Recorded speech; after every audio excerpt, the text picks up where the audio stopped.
Pessoal, bom dia. Eu estou gravando essa aula, que é a aula que eu já dei para você, que eu já fiz a correção, que é uma revisão para a prova, né? Então, vamos para a parte 1.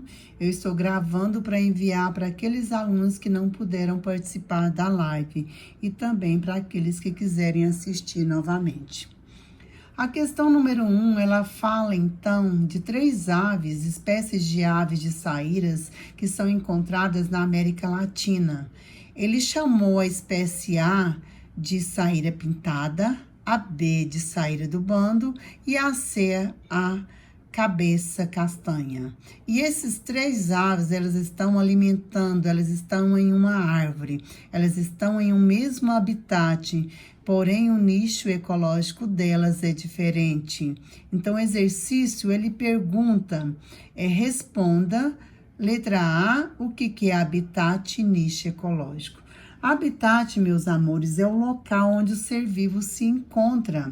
Por exemplo, os peixes, eles estão na água, seja água doce ou salgada, que é o habitat deles. Nós estamos aqui na Terra, eu estou na minha casa, vocês na casa de vocês, e isso é o nosso habitat. Então, todo ser vivo, ele tem um habitat, ele tem um local onde ele se encontra. E nicho ecológico é a função deles naquele habitat. Por exemplo, aqui eles estão no mesmo habitat. Então, a letra B, o que eles têm em comum? O habitat. Porque o nicho ecológico deles é diferente. Nicho ecológico é a função dele naquele local. Por exemplo, eles estão alimentando de insetos, porém, são diferentes, tá? Então, a função de cada um é diferente. E isto é nicho ecológico. Já a questão número 2, ela trata, né, de um trecho, né, de Albert Einstein e George. Eles ganharam o prêmio Nobel, tá? De medicina ou fisiologia. Então, diz o seguinte, que há somente uma vida e uma única matéria viva. Entretanto, ela pode manifestar-se de diferentes maneiras, com grande variedade de estruturas e funções. Somos todos folhas recentes de uma mesma árvore, de uma mesma velha árvore da vida, e embora essa vida tenha se adaptado a novas funções e condições, utiliza os mesmos velhos princípios o tempo todo. Ou seja, a matéria, ela passa por transformação constantemente. Ele fala das mudanças do ser vivo, né? Da questão de adaptação desses seres vivos e que ocorre o quê? Novas mudanças, novas modificações devido a essa transformação, esse processo de adaptação. Então, a matéria é tudo que tem massa e ocupa lugar no espaço. E essa matéria, ela é transformada constantemente. A letra A pede para analisar, né, essa afirmativa, né, tendo em mente a organização dos seres vivos e seu processos metabólicos. Meus amores, nós sabemos que processos metabólicos, metabolismo, é uma das características dos seres vivos. Então, o que acontece? A matéria está passando por transformação, por modificação. E o processo metabólico são as reações químicas que ocorrem no interior desse organismo, tá? Então, essa é a análise desse texto.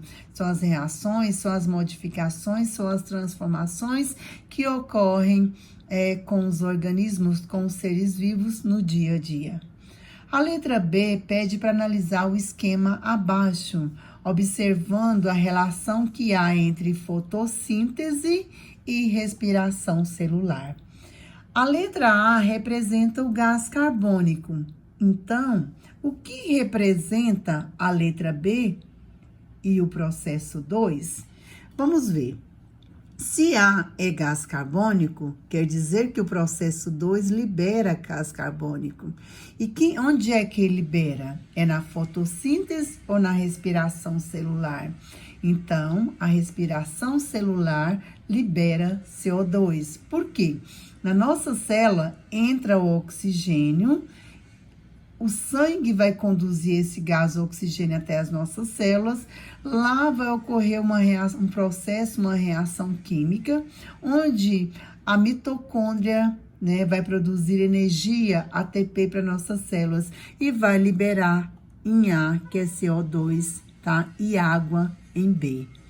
Então, logicamente, o processo 1 é a fotossíntese. Por exemplo, as plantas, as bactérias, as cianobactérias, que absorvem da natureza o CO2, que é o dióxido de carbono, tá? Juntamente com a água e a presença da luz, vai realizar a fotossíntese. Quando ela realiza a fotossíntese, libera em C, por exemplo, que é a glicose, e em D, o oxigênio, que é o que as nossas células vão utilizar. Então, C vocês podem chamar de glicose e D de gás oxigênio. E o processo 2, respiração celular, processo 1, fotossíntese. A questão número 3, ela é muito semelhante à anterior, porque ela fala da fotossíntese, que é um processo autotrófico que é realizado por seres clorofilados. Seres clorofilados são aqueles que têm o cloroplasto, tá? Olha nessa imagem verde. E no cloroplasto existe um pigmento verde chamado clorofila. Está presente nas plantas, nas cianobactérias e bactérias fotossintetizantes. Foto, luz, sintetizar, produzir, ou seja, bactérias que produzem seu próprio alimento na presença da luz. Todos esses seres são fotossintetizantes, mas aqui ele cita bactérias fotossintetizantes porque tem aquelas também que são quimiosintetizantes, que eu vou falar depois em um outro momento. E alguns protistas, como por exemplo as algas. Então, esses seres clorofilados, devido ao pigmento verde, clorofila, que está lá no cloroplasto, eles produzem seu próprio alimento. Então, vamos analisar as figuras e marcar a resposta certa. Então, o verdinho aqui, o esquema verde, trata de um ser autótrofos. Por exemplo, esses que eu citei. E aqui o esquema amarelo trata de um ser heterótrofos, tá? Que é o nosso caso, que não produzimos o nosso próprio alimento. Então, aqui, observa a luz, a energia luminosa, a água que vai entrar, tá? E o CO2 que está presente na atmosfera, que é lançado pelos automóveis, pelas grandes indústrias, inclusive nós, quando liberamos o CO2. Isso, então, a planta, por exemplo, as algas ou bactérias vão realizar a fotossíntese na presença da luz e vai liberar a glicose e o oxigênio. Então, meus amores, aqui pede para marcar a letra que corresponde à equação fotoquímica da fotossíntese. Então, se é da fotossíntese, a glicose e o oxigênio tem que estar no produto, tá? Então, analisando essas letras, dá para a gente observar que a letra B e a letra C está errada, porque a glicose e o oxigênio está no reagente. Lembrando que reagente é tudo que vem antes da seta e produto após a seta. Como está referindo à fotossíntese? A fotossíntese, ela utiliza o CO2 da atmosfera e a água na presença da luz e clorofila e produz glicose, oxigênio e água.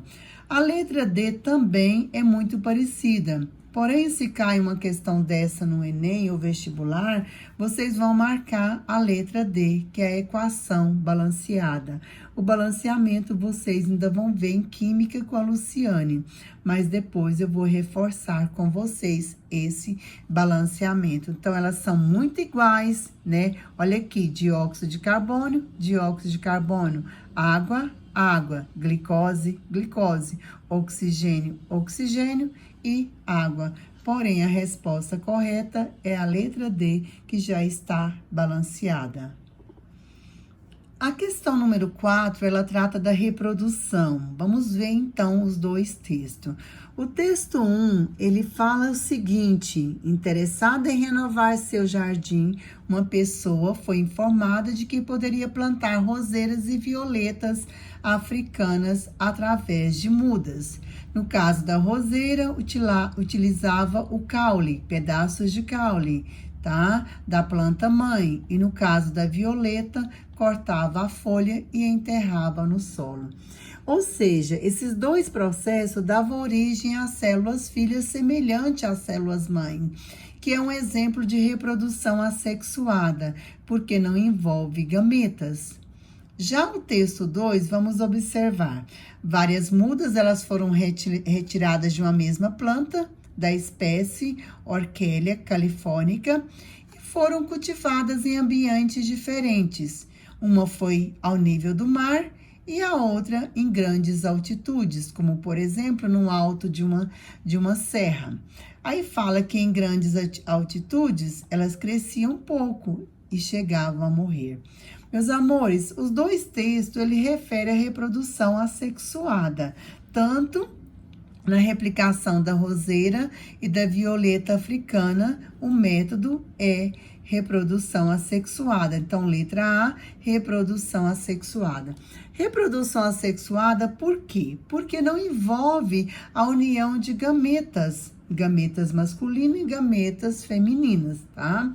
Então, na letra A, a reprodução, ela é assexuada, que trata do texto 1. Porém, o texto 2 também é reprodução assexuada. Bom, letra B. Quais as vantagens desse método? No caso da reprodução assexuada. As vantagens, meus amores, é porque as células filhas, elas são semelhantes às células mães. Elas têm o que? As mesmas semelhanças, as mesmas características. Então, isso é a vantagem. Porém, existe desvantagens, que é o risco que ela poderia representar no caso de ataque por uma praga. Por exemplo, vamos imaginar que um pé de café foi atacado por uma praga, por um fungo, né? Então, nesse processo de reprodução assexuada, poderia passar essa praga também para a célula filha, tá? Por quê? Já que a célula filha são semelhantes à célula mãe. A letra C, que fatores estão envolvidos na determinação das características dos seres vivos, tá? Então, no caso desses fatores aqui, ele está tratando da característica da reprodução, que é a reprodução assexuada, tá? Então, trata desses fatores, que é a reprodução sexuada, e também da hereditariedade, que é características também do ser vivo, né? Que é você herdar aquele material genético, né, dos pais. No caso aqui, da célula mãe, que passou para a célula filha. A letra D. Que informações presentes no texto 2 permitem chegar a essas conclusões? O texto 2, meus amores, fala da mesma espécie que a orquídea, porém elas foram plantadas em locais diferentes, uma ao nível do mar e vamos imaginar a outra no alto de uma serra, que é uma grande altitude. Fala que ao nível do mar ela desenvolveu bem, tá? Uma altura considerável. Porém, no alto de uma serra, elas cresciam, mas morriam. Por quê, meus amores? Porque aí existe o quê? A questão de fatores ambientais também que está interferindo, como, por exemplo, temperatura, como, por exemplo, a gravidade, tá? Então, isso são fatores ambientais que estão interferindo no desenvolvimento dessa planta, da espécie Orquídea. Então, os dois são reprodução assexuada. Só que o texto 2, ele refere o quê? A ambiente, fatores ambientais interferindo, né? Como a temperatura e a gravidade.